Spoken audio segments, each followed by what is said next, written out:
Hello, I'm Dr. Tara Palmatier of shrinkformen.com. If you have a question or would like to schedule a session with me, you can reach me at shrinkformen@gmail.com.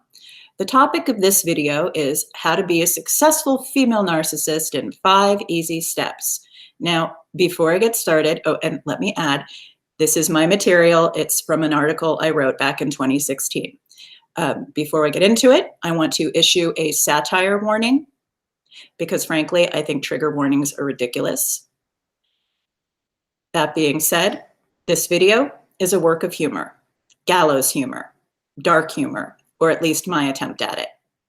Narcissism is not good, and I am not encouraging anyone to behave like a narcissist. If you hear one or two things that apply to you, please don't take it personally. For example, there's nothing wrong with words of encouragement from friends on Facebook. I get them too. If you have a child who legitimately has ADHD or other issues and requires medication, I'm not saying that makes you a narcissist either. The reality is, many narcissistic parents sedate and medicate their children who are having problems due to the emotional neglect and other abuses of their parents, rather than address and resolve the actual underlying issue, the narcissistic parent. Personality disorders comprise a range of human behaviors and attitudes. It becomes a disorder when it's an extreme lifelong pattern of a lack of empathy, a willful lack of awareness for how one's behavior affects others, blaming others for one's own poor choices, and lack of personal accountability, and so much more. It's not about having an infrequent emotional overreaction or bad day, enjoying receiving a kind word from friends, or liking being liked. Satire warning over. Okay. It's never been a better time to be a narcissist. The internet, smartphones, and social media make self-aggrandizement, hunting for fresh supply, triangulating, baiting your enemies, and smear campaigns easier and far less labor-intensive than any other time in history. Everything's coming up narcissist. Before you can really be a successful narcissist, however, you'll need to get a few things in place. Unfortunately, you'll probably have to procure most of your narcissist paraphernalia yourself. Hey, easy with that death stare, vampira. Now, before you flounce off in a huff, let me explain. I understand that one of the perks of being a narcissist is having enablers who do the work for you. But sometimes you've got to do a little work in order to get others to do the majority of the work for you. Unless you're an actual celebrity, and by that I mean you have an Academy Award or a reality TV show, complete with a personal assistant, you'll have to lay the groundwork yourself, unfair though it is. It's okay. Go pout for a spell. Or maybe go yell at your husband for something completely unrelated. I understand your process. No hurry. Okay, all better now? All right then. Here's everything you need to be a super fantabulous narcissist in 5 easy steps. Originally, it was going to be 10 easy steps, but 10 is just too much work. Know your audience, know your audience, know your audience. First, you will need social media accounts. You just gotta have them. Think of Facebook, Instagram, and Twitter as mission control. Social media is your PR platform from which you can spin, well, just about any narrative you choose. Engage in gratuitous attention seeking, do image management. For example, look how amazing I am. Look how exciting my life is. Meet soulmate number 5, my real soulmate, trademarked. Post coded meme messages to exes, other enemies, and objects of scorn. In other words, people who have seen the real you. I mean, people who don't appreciate your awesomeness. And conduct smear campaigns against exes, enemies, and even your current husband or boyfriend. Every savvy narcissist knows that it's just common sense to begin the smear before the discard stage. Duh.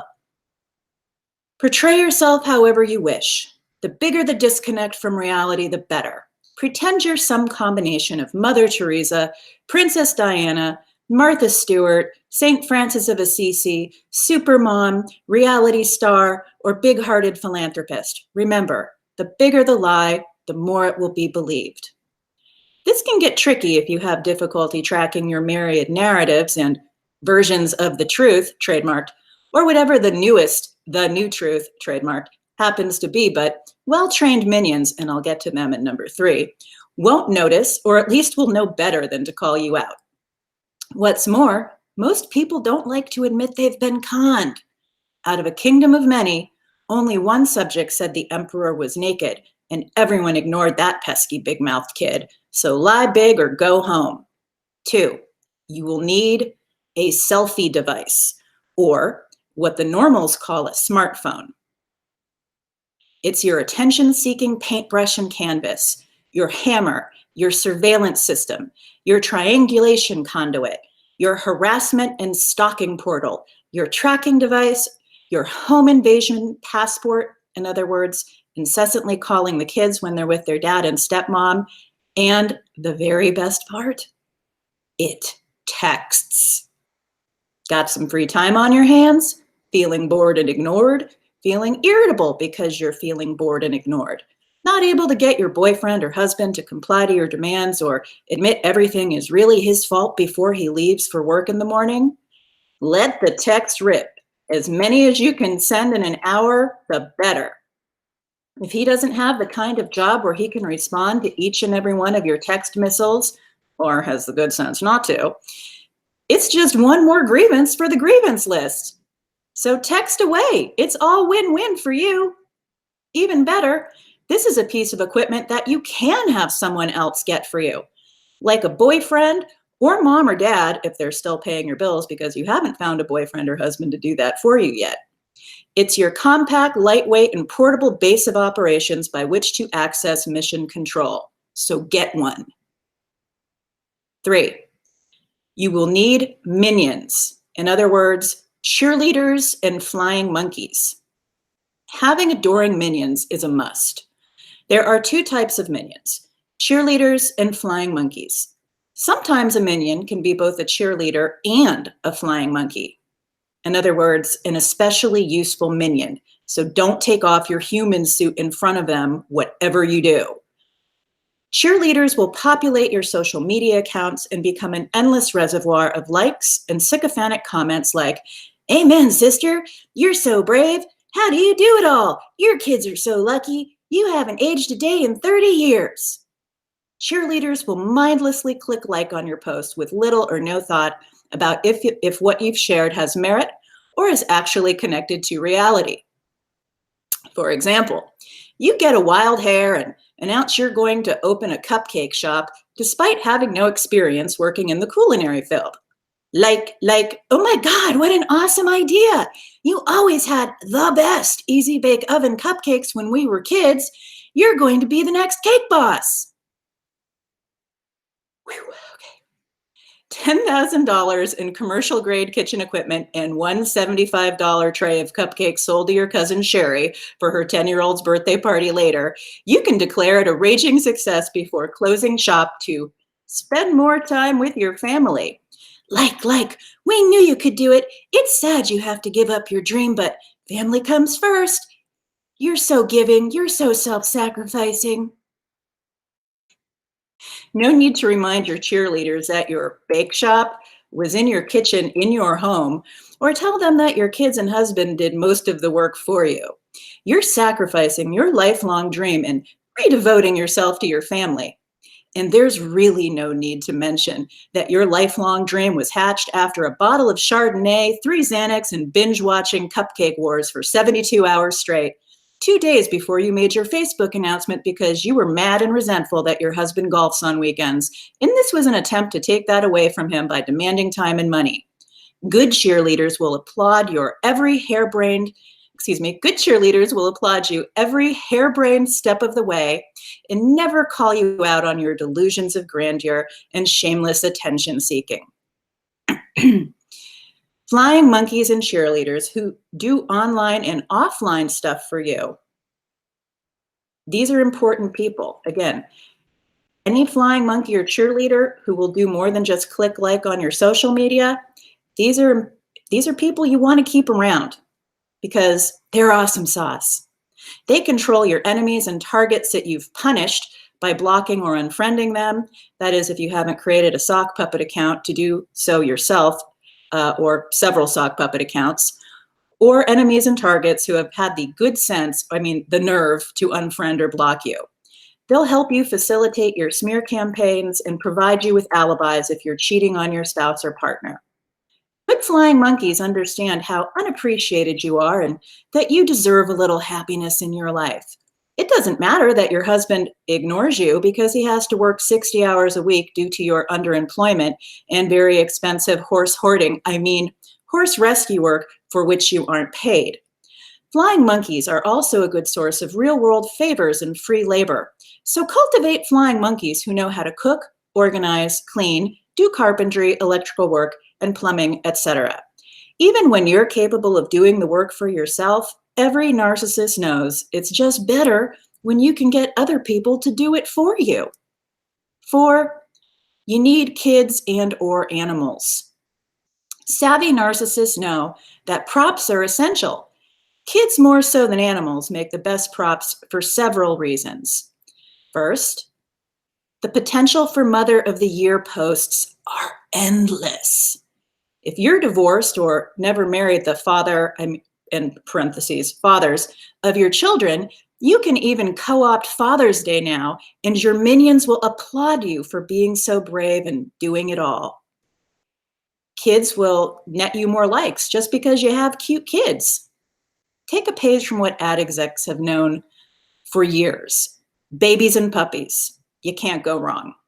Posting cute kid photos can also serve as a good distraction when one of your minions goes rogue and calls you out on something that everyone knows really wasn't your fault anyway. Also, kids and animals can get you mirror on the wall comments. Posting selfies of you and your teenage daughter are bound to net you at least a few. You two look more like sisters than mother and daughter. Kids and animals are also good weapons. If you're no longer with the children's father or fathers and have successfully managed to alienate the children from him or them, copious Facebook posts about how your children are your world and best friends are an efficient and effective way to rub his nose in it, especially if you've trained the children to like all your posts and regularly tell you that you're the best mom ever. You can also get a lot of mileage out of deadbeat dad posts and memes. Of course, it doesn't matter if your ex pays child support on time or that the reason he doesn't see the kids very often is because you won't obey court orders. Once you post it, it becomes reality. Insta-truth, trademark. For those of you who didn't want to gain the baby weight or go to the effort and expense of adopting a baby from a third world country, animals are an adequate substitute. Plus, once the cats, dogs, horses, goats, llamas, turtles, etc. outlive their usefulness, become too much of a chore, lose their novelty, or turn on you, they're much easier to dispose of than children and with far fewer questions being asked. In fact, you'll get sympathy from your minions for runaway, lost, or stolen pets and animals that have to be put down due to illness or behavioral problems. With kids, you either have to find a doctor willing to medicate them, have them sent to a residential therapeutic school, or hand them over to their dads when they begin to have emotional and behavioral problems due to being parentified, ignored while you're out hunting for narcissistic supply, exposed to an endless parade of narcissistic supply, or being alienated from their fathers. Each of these options wields a double-edged sword. On the one hand, you will get some sympathy from your minions. On the other hand, some minions may begin to question your ability to parent and or disapprove of medicating children because they require regular attention and care. Giving the kids to their father may cause some minions who don't have selective amnesia to wonder why you're shipping the kids off to the man you've claimed is a physically and emotionally abusive deadbeat. It can be done, but it's tricky. If the majority of your minions are online, i.e. don't visit your home, no sweat. Just put a Vulcan death grip on the kids' shoulders, tell them to smile for the selfie device, and keep posting that everything is happy, happy. 5, you will need a narcodome. This is like a biodome into which reality cannot permeate. It's the self-reinforcing echo chamber you share with your cheerleaders and flying monkeys. In the narcodome, failures are huge successes. You get to be the decider. You get to make the rules, change the rules, and break the rules. You control perception. In the narcodome, you are the author of its inhabitants' reality. It's your queendom. Narcodome, sweet narcodome. But caution. If you leave the narcodome, your special powers and very specialness itself will cease to exist. Just like Superman loses his extra-human strength flying in X-ray vision on the planet Krypton. Leave the narcodome at your own peril. Objective, verifiable reality is a major buzzkill. I'd stay in the narcodome if I were you.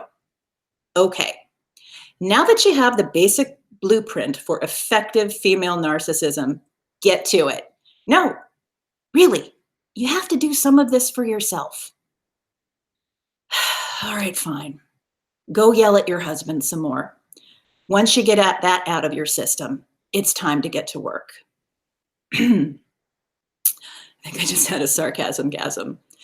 Again, I'm Dr. Tara Palmatier from shrinkformen.com. I hope you got a chuckle out of that. If you have a question or would like to schedule an appointment, you can reach me at shrinkformen@gmail.com. Have a good day.